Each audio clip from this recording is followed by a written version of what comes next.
What's up guys? Today we're going to break down a couple of my old relocation jobs that didn't have quite enough footage to become a video on their own. It's about that time of year when people start finding out that they have dens under their house, so I wanted to put this video out to remind people that you do have options when it comes to snake relocation. I'm also going to show you firsthand that snake away, mothballs, sulfur, and those electronic things that you stick in the ground don't work, because we pull out a lot from under that house.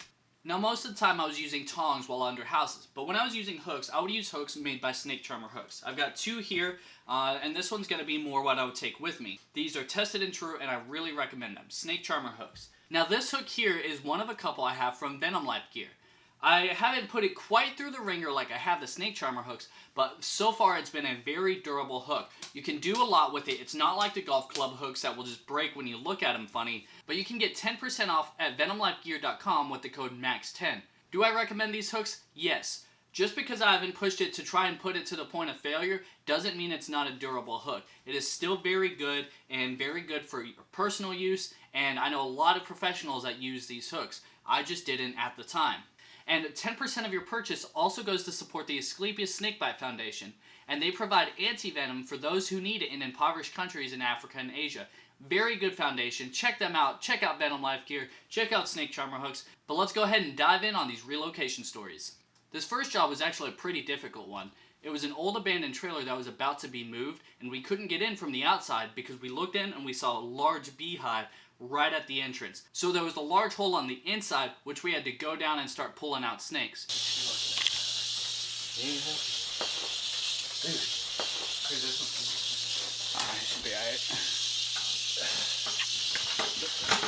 So I crawl under the house to start looking for the snakes, and I know they're there because I see slides and murades. Well, up above me is this old insulation with many holes in it, parts that have fallen down and are touching the ground. So when a skunk runs across the top and I lift my head up, and I see the skunk down one way, and I look down the other way, and I see rattlesnakes that have gone up into the insulation. And then there was the ones I saw on the insulation.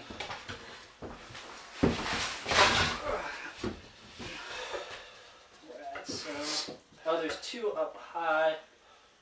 I got 1, 2, 3, 4, 5 snakes I'm looking at.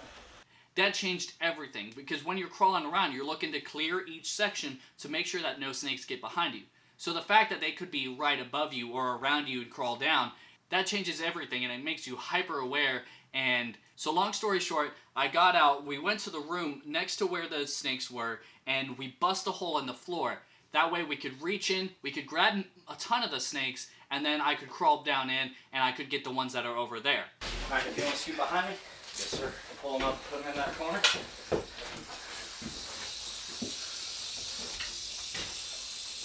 Alright. I don't know.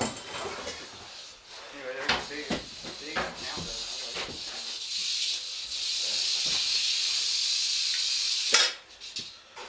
When snakes are under a house, they typically like to conjugate under a certain area. So we bust a hole in the floor next to where they were. Yeah. We were able to reach in with the long tongs, grab them, pass them out, and then we took turns going under and passing up the snakes. Woo! I gotta get to the other one that's on the crawl.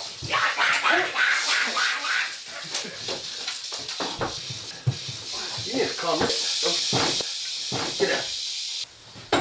Got a rattler. Yep. Good old rattling bug. Woo! There's a psychotic one in there. Yeah, I know. Be very careful. Don't go! Shut up. He's going this way.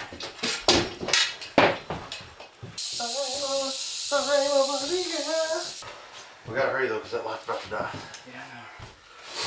And I know we have 2 more. At least.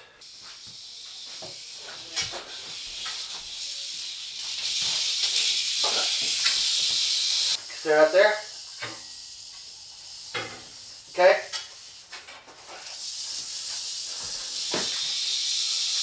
Alright, get him out of here. Come a little closer.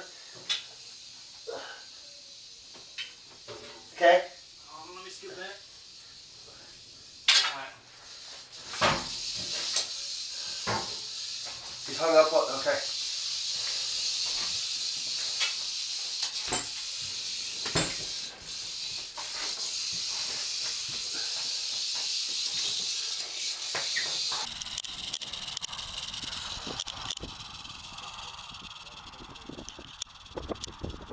It was at that location that I got a large male that I used for a long time for rattlesnake avoidance training for dogs. The next job, we also ended up going through the floor.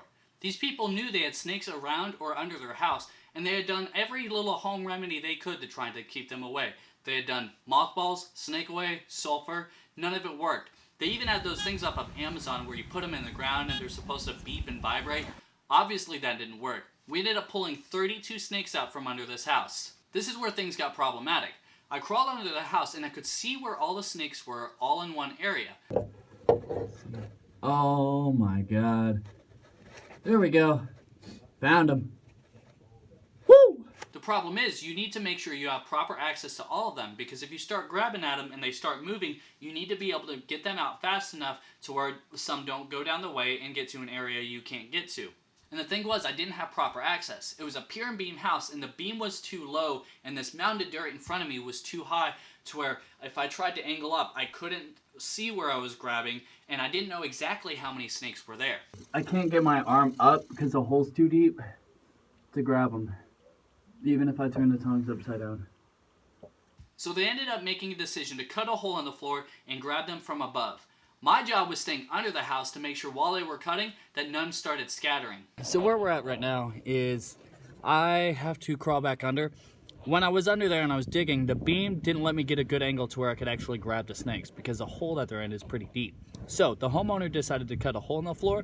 Our big concern is if when they start cutting, the snakes start scattering, we don't want them to get lost. So I'm going under, and in case all those snakes scatter, I'm gonna start catching them. Let's get to it. So here's the part that makes me a little bit nervous. They're hammering at the floor, and that's what's actually getting these snakes a little bit tested. So it's getting them moving. So I'm gonna keep my eye on them, and hopefully they won't all start moving. Hopefully they stay clumped together. Basically, as they cut and the snakes started to move them, I would nudge them in the nose with the tongs to encourage them to turn around and start heading back to their pile. All right, so now they're really starting to get a bit aggravated. But I think he's finally through. Oh, yep. There you go.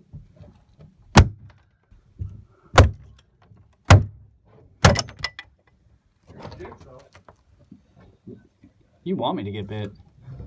Eventually, they got the hole cut in the floor, and Nathan would reach down like the claw from Toy Story and just take them up and out.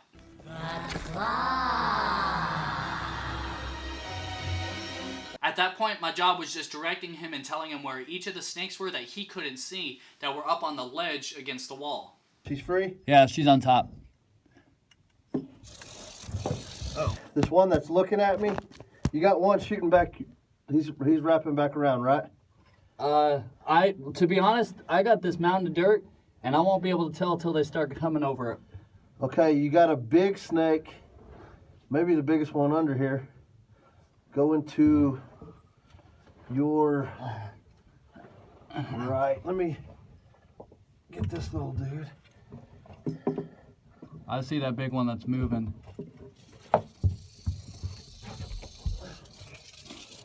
Okay, the big one. I see his head. I'll get him.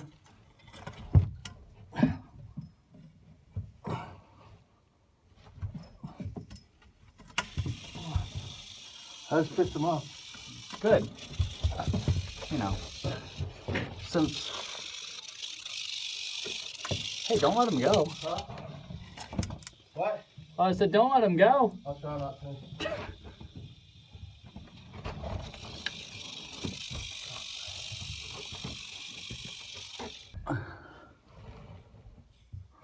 Oh, there's a bunch more. Yeah, no. That's why I'm like, you can get, how many more? I can't get them though. You pull on a tail, you might get all of them. Did you want me to pull on their tails? No. No, I mean, if you can get all the ones at the bottom, I'll be able to knock the ones on the top off. Okay. So, yeah, just keep That's working. what I'll do. Keep working at the bottom. I'm just not trying to... The problem is, I can't tell what's on the left side of this beam. On the east side of this beam, I need to know if there's any snakes up like that baby was. No, not until the very corner. The very corner. Yeah, so... This side. Oh, that way? No, there's nothing. Nothing right there? Nothing at all. All right. If I get bit, you're fired. If I get bit, are you fired? Yeah. Again, I won't see him till He's got a big, I see his he's got a big scar. Yep. I see his head. Coming at that. Okay, yeah, that's a good one. Maybe it wasn't a good one. Oh no, they're still all up there. Just one? Yep, just one.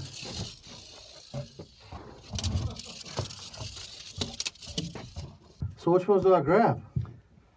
I don't know. That big one that you see? Yeah? Hold on. He might show his head here in a sec. I just gotta do it. Okay. This one. Yeah. Oh.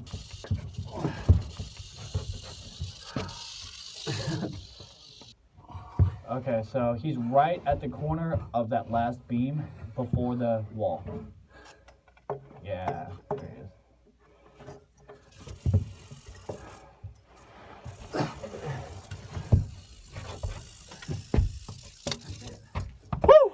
After they got the hole open, the job was easy. But boy was it nerve-wracking when they were cutting through the floor. Oh shit, they're starting to move.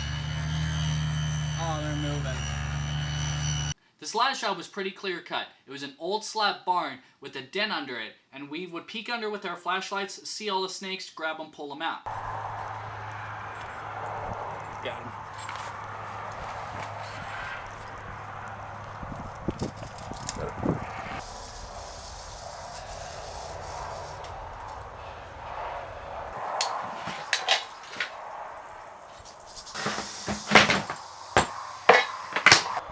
I think 20, 21, somewhere around in there. The reason I wanted to include this job is I had been there about 9 months prior, and I found 2 rattlesnakes and tons of signs. I knew where the den was and I knew that they were there, but I didn't want to disturb anything because I wanted to get the snakes all in one go. I didn't want them to move their den and the homeowners continued to have problems with them. So we used our lights, we used our tongs, everything we could, and we got all the snakes out from under there. And then we took a lap around the property and we found anyone who was out basking that day. I caught one. This job was also memorable to me because out of the thousands of rattlesnakes I'd relocated, this was the only time I ever stepped on one. It was in folded over grass, and I guess I had just gotten complacent or slipped up. Luckily it didn't bite me, but boy, I was cussing up a storm. Again, that's why I reiterate the use of a good hook. Even if you don't catch snakes professionally, it is still a good idea to have one of these on hand if you live in any sort of rural environment. You don't want to put your hands or feet where you can't see. So to finish up talking about this job, if you think you have a snake den, don't wait until spring. Go ahead and get an inspection and make sure that your rattlesnake issues are taken care of. I'm going to link the contact information for Big Country Snake Removal down below so you can reach out to them and make sure you get it done right. Don't try and use mothballs, snake away, sulfur, none of that crap. I even once had a lady call me and she said, I heard garlic keeps them away. I was like, no ma'am, that's vampires. And you want to make sure you use a professional. Don't use Bubba from Sweetwater. They don't know what they're doing and they cause a lot of issues. I talk more about that in my video against the rattlesnake roundup. Rattlesnakes are a super important part of our ecosystem, but I live out in the country too, so I understand not wanting a den under your house. And I've been under a lot of houses, I've caught a lot of snakes, and I've seen a lot of really cool things. So if you could, like, comment, subscribe, all that, it really helps me out. But I appreciate you guys watching, and I'll see y'all next time.